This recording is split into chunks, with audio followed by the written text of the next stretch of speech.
warahmatullahi wabarakatuh. Kembali lagi bersama saya nama Tutus Arifta. Di video kali ini saya akan membuat tutorial singkat bagaimana cara membangun sebuah diagram ERD dengan menggunakan SQL Developer Data Modeler. Di sini nanti saya juga akan membuat model relasionalnya. Nah, di sini saya sudah menyediakan sebuah kasus. Ada sebuah toko yang menjual kacamata ke banyak orang setiap harinya. Toko ini ingin merancang sebuah sistem informasi dengan entitas dan atribut sebagai berikut. Yang pertama ada entitas pembeli. Di sini di bawah ini ada atributnya. Kemudian ada entitas pegawai, kemudian ada entitas barang, dan ada entitas pembayaran. Nah, sistem yang ingin dibuat oleh toko ini memiliki ketentuan. Yang pertama itu setiap pegawai toko dapat melayani satu pembeli atau lebih. Kemudian yang kedua ada pembeli bisa membeli satu atau lebih kacamata. Kemudian semua pegawai toko menawarkan banyak kacamata kepada pembeli. Dan terakhir seorang pembeli hanya boleh melakukan satu buah transaksi pembayaran. Sekarang saya sudah di Oracle SQL Developer Data Modeler. Yang pertama kita buka logical model, kita show. Nah, setelah di tampilan ini kita buat entitas yang sudah kita siapkan tadi. Ada entitas pembeli, pegawai, barang, dan pembayaran. Kita buat dengan cara mengklik di sebelah icon kursor ada gambar ini. Nah, kita bawa ke sini. Kita isi entitas pertama, kita buat pembeli. Kemudian kita buat lagi entitas kedua, kita buat entitas pegawai.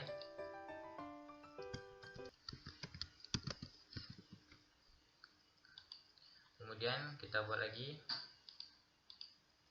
entitas barang.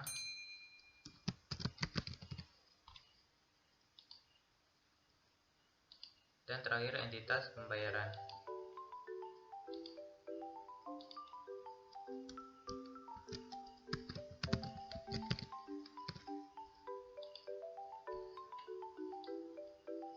Nah, setelah kita buat entitas, kita isi dengan atribut yang sudah kita siapkan. Untuk entitas pembeli ada nomor pembeli, nama, alamat, dan nomor telepon. Kita isi, kita klik kanan, properti, kita pilih atribut, kemudian kita tekan icon tambah. Nah, di sini kita buat atribut pertama ada nomor pembeli.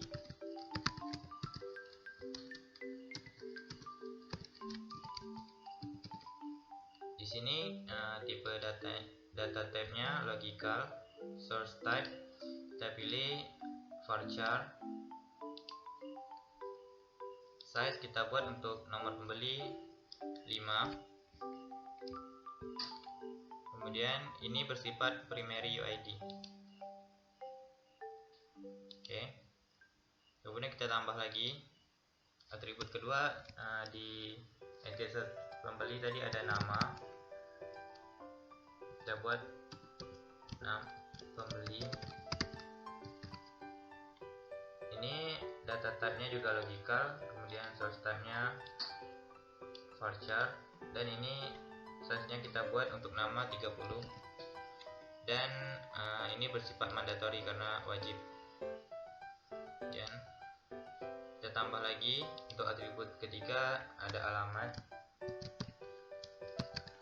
Ini kita pilih data type-nya juga logical, kemudian source type-nya varchar. Untuk alamat kita isi size-nya 50. Kemudian sifatnya juga mandatori karena wajib. Setelah itu nomor telepon, tambah lagi atribut. Ini untuk nomor telepon. Sini data type-nya logical, source type-nya varchar. Kemudian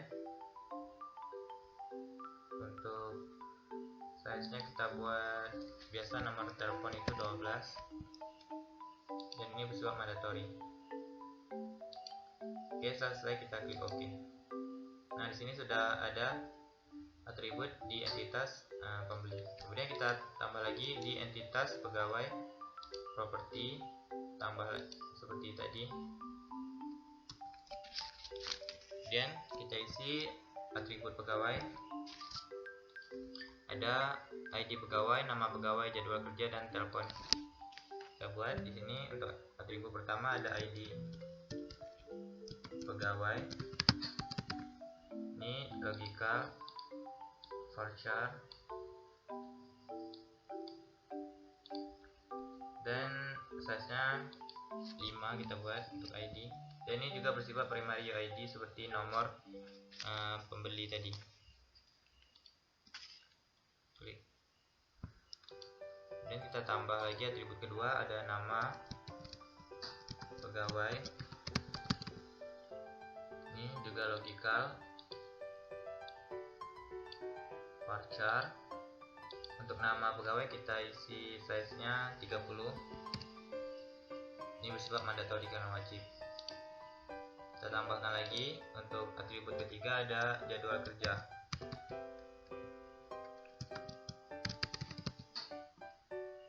Data type-nya logikal, source type-nya varchar. Size-nya kita buat.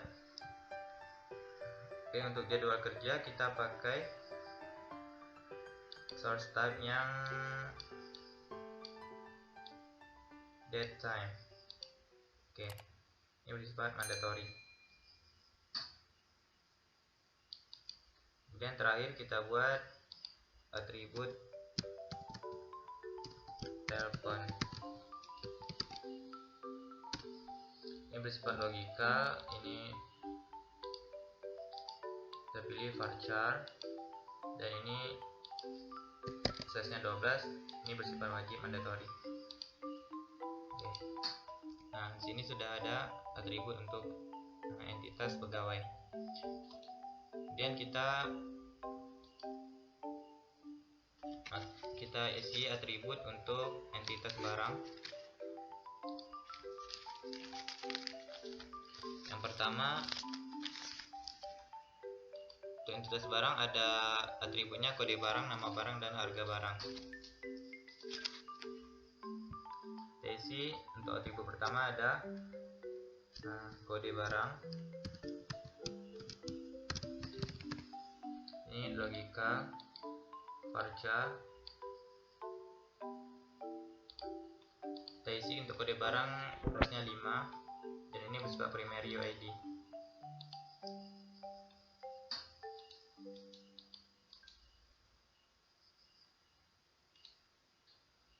Mohon maaf, tadi salah, kita buat kode barang di atribut pertama.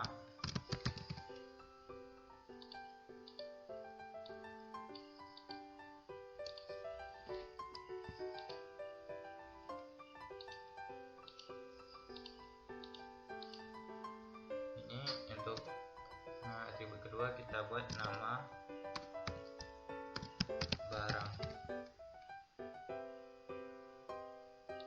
Untuk nama barang size-nya kita buat 30, dan ini bersifat mandatory.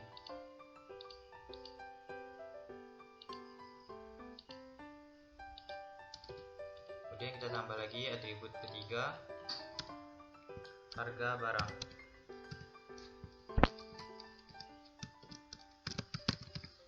Ini data type-nya logikal, kemudian ini varchar. Size-nya kita buat maksimal dan mandatory. Oke. Yang terakhir kita buat atribut untuk entitas pembayaran. Klik kanan, kita pilih properti. Kita tambah untuk atribut pertama ada kode pembayaran, nama pembeli, kode barang, dan biaya. Buat yang pertama kode pembayaran.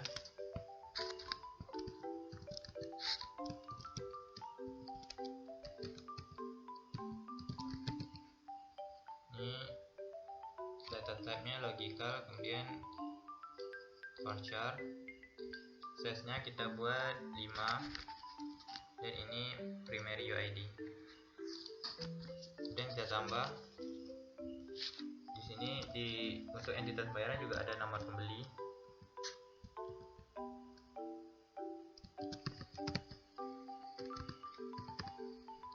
Ini logical, source type nya varchar, size nya tadi 5, kemudian ini juga primary UID. Dan kita tambah lagi ada kode barang. Ini logical juga, varchar, size nya 5,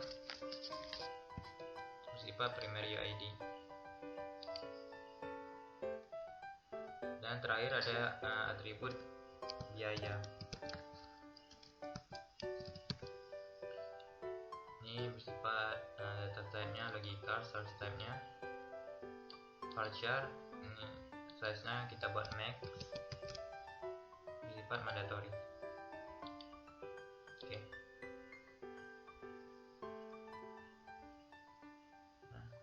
Sini sudah lengkap atribut untuk setiap entitas.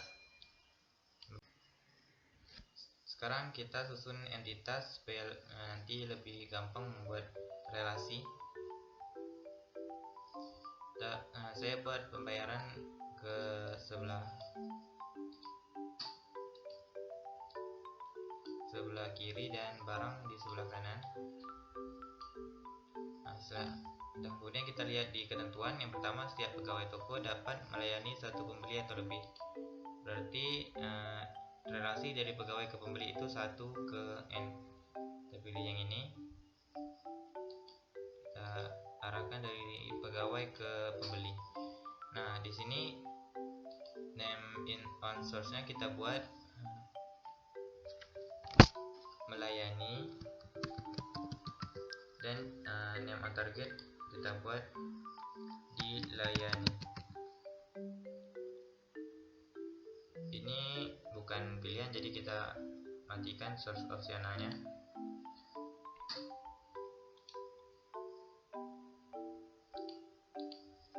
Kemudian kita lihat ketentuan kedua, pembeli bisa membeli 1 atau lebih kacamata. Pembeli bisa membeli satu atau lebih barang. Jadi kita buat 1 ke n.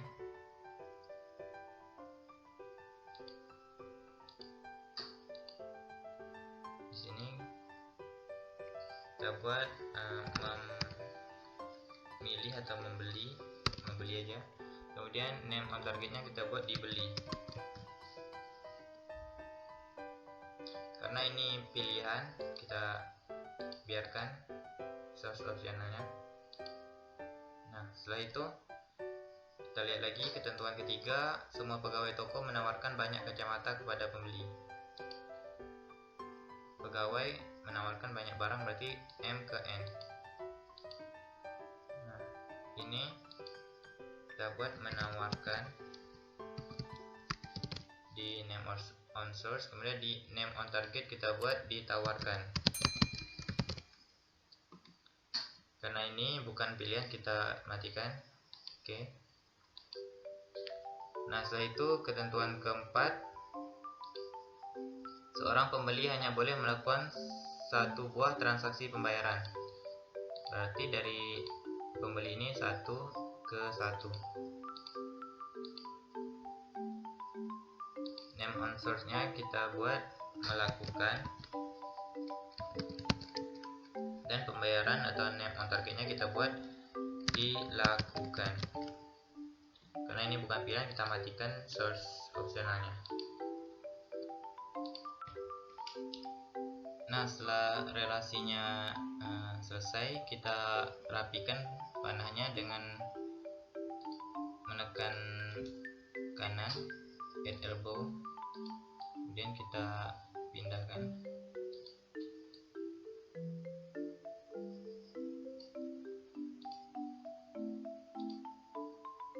Kita rapikan semua relasi, semua panah.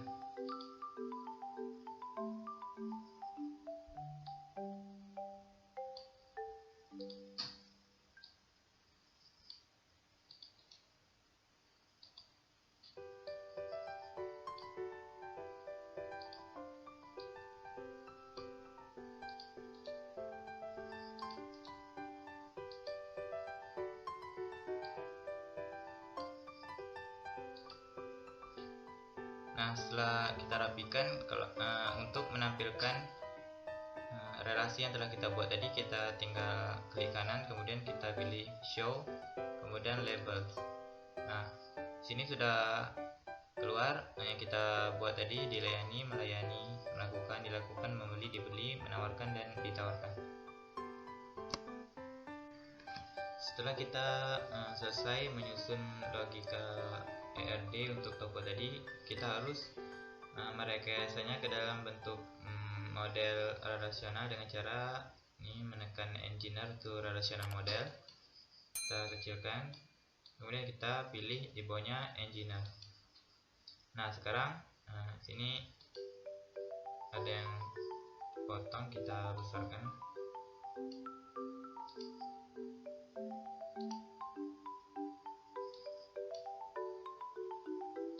biar kelihatan.